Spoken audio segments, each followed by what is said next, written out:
Salam sejahtera, Indonesia menyapa dunia. Saya bersyukur pagi hari ini boleh menyapa kita semua karena anugerahnya yang luar biasa sehingga kita boleh dipertemukan kembali dalam suatu pemahaman, dalam suatu pewahyuan yang luar biasa. Pesan-pesan Tuhan, petunjuk Tuhan akan membawa kita kepada pengenalan akan Tuhan. Pagi ini cuaca sangat cerah setelah tadi malam mengalami hujan lebat yang cukup deras di kota Jakarta. Saya rindu membagikan sesuatu yang luar biasa yang terdapat dalam 2 Samuel pasal yang ke-11. Ini adalah kisah tentang Raja Daud, Batseba dan Uria. Kalau kita melihat bagaimana Daud adalah seorang yang berkenan di hadapan Tuhan, mengalami suatu perjalanan yang luar biasa, dan kisahnya dicatat dalam Alkitab, dalam kitab Raja-Raja, dalam kitab Tawarikh, dalam kitab Samuel, di mana dia memulai sebuah kehidupan dalam sebuah keluarga kecil dan akhirnya menjadi raja Israel, mengalami masa-masa puncak kejayaannya, dan dilanjutkan dengan puncak kejayaannya ketika anaknya yaitu Salomo memerintah. Setelah itu Israel mengalami masa-masa yang suram. Pasal yang ke-11, 2 Samuel pasal 11. Pada pergantian tahun, pada waktu raja-raja biasanya maju berperang, maka Daud menyuruh Yoab maju beserta orang-orangnya dan seluruh orang Israel. Mereka memusnahkan Bani Amon dan mengepung kota Rabah, sedang Daud sendiri tinggal di Yerusalem. Sekali peristiwa, pada waktu petang ketika Daud bangun dari tempat pembaringannya, lalu berjalan di atas soto ke sana, tampak kepadanya dari atas soto itu seorang perempuan sedang mandi. Perempuan itu sangat elok rupanya. Lalu Daud menyuruh orang bertanya tentang perempuan itu, dan orang berkata, itu adalah Batseba binti Eliam, istri Uria orang Het itu. Sesudah itu Daud menyuruh orang mengambil dia. Perempuan itu datang kepadanya, lalu sujud, lalu Daud tidur dengan dia. Perempuan itu baru selesai membersihkan diri dari kenajisannya. Kemudian pulanglah perempuan itu ke rumahnya. Lalu mengandunglah perempuan itu dan disuruhnya orang memberitahukan kepada Daud, demikian aku mengandung. Kisah selanjutnya adalah bagaimana Daud merekayasa suatu cara supaya dia dapat menutupi kejahatannya. Gambaran yang menyedihkan tentang bagaimana Daud, seperti yang saya katakan tadi, berada di puncak kesuksesannya, dan Israel dibawa dalam puncak kejayaannya, di mana orang yang berkenan di hadapan Tuhan ini harus menyembunyikan kejahatannya. Seorang nabi Tuhan yang bernama Nabi Nathan mendapat pesan Tuhan mengenai kejahatan yang dilakukan oleh Daud. Lalu dia berkata demikian kepada Daud, beginilah firman Tuhan, bahwasanya malapetaka akan kutimpakan ke atasmu yang datang dari kaum keluargamu sendiri. Aku akan mengambil istri-istrimu di depan matamu dan memberikannya kepada orang lain.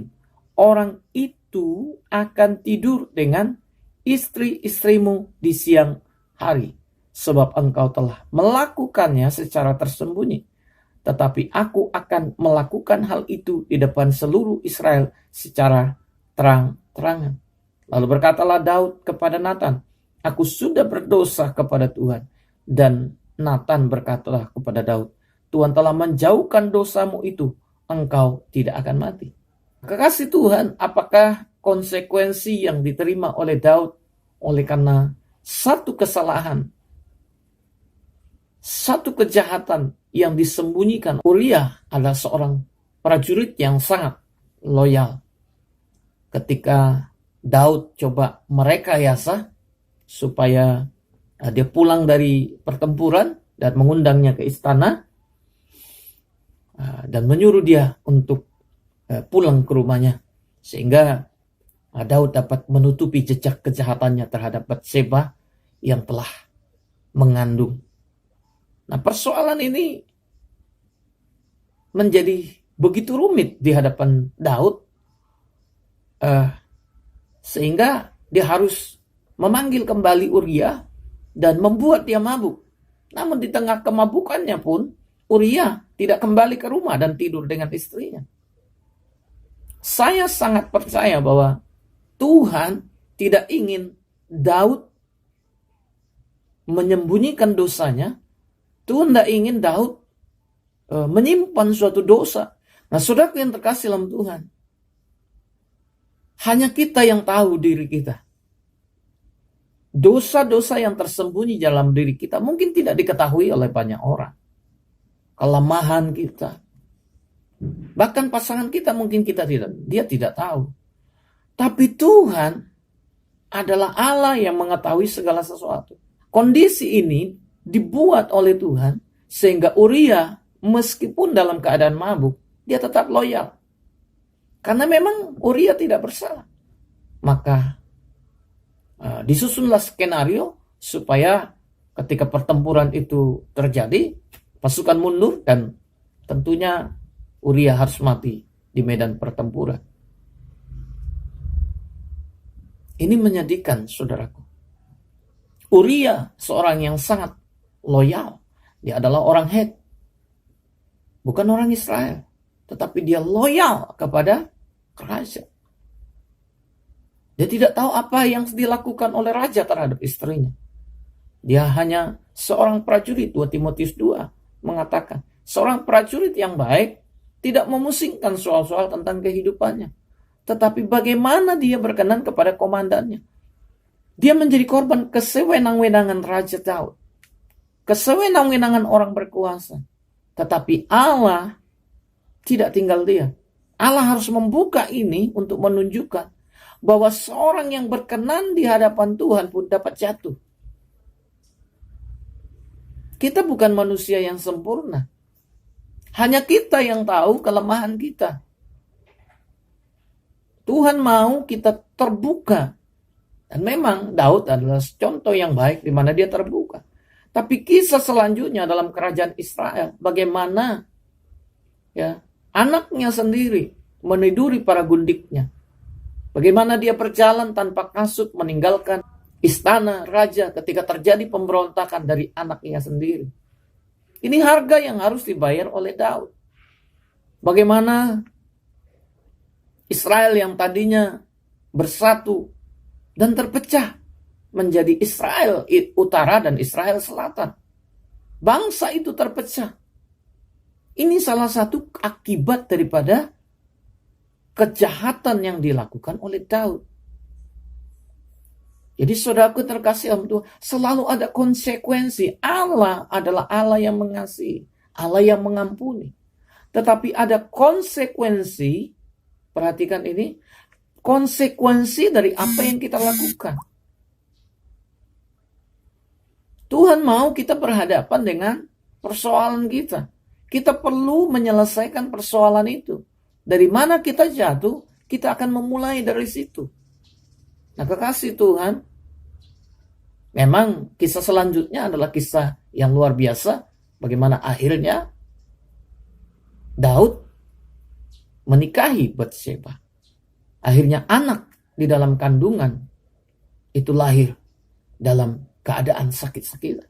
Daud meradang sepanjang anak ini hidup. Dan ketika anak itu mati, dia berhenti untuk meradang. Ini konsekuensi yang harus dialami oleh Daud.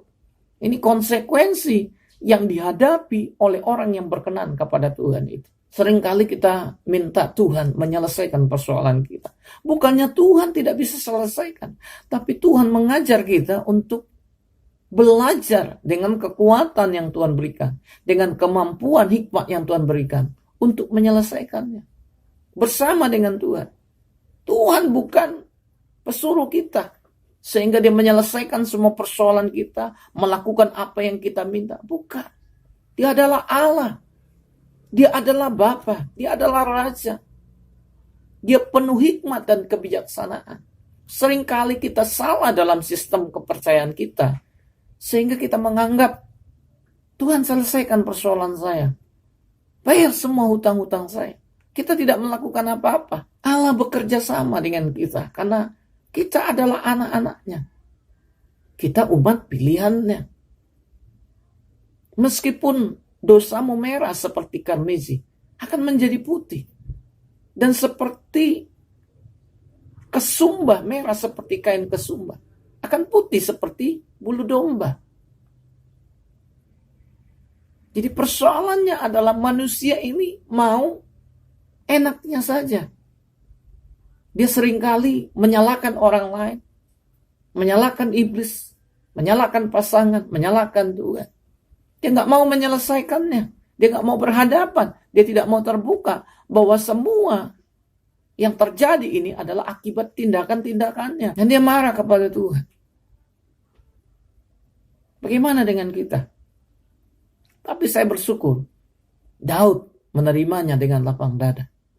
Tapi konsekuensi yang dihadapi Daud di masa tuanya, bahkan ada seorang wanita yang menemani dia ketika di masa tuanya supaya menghangatkan dia.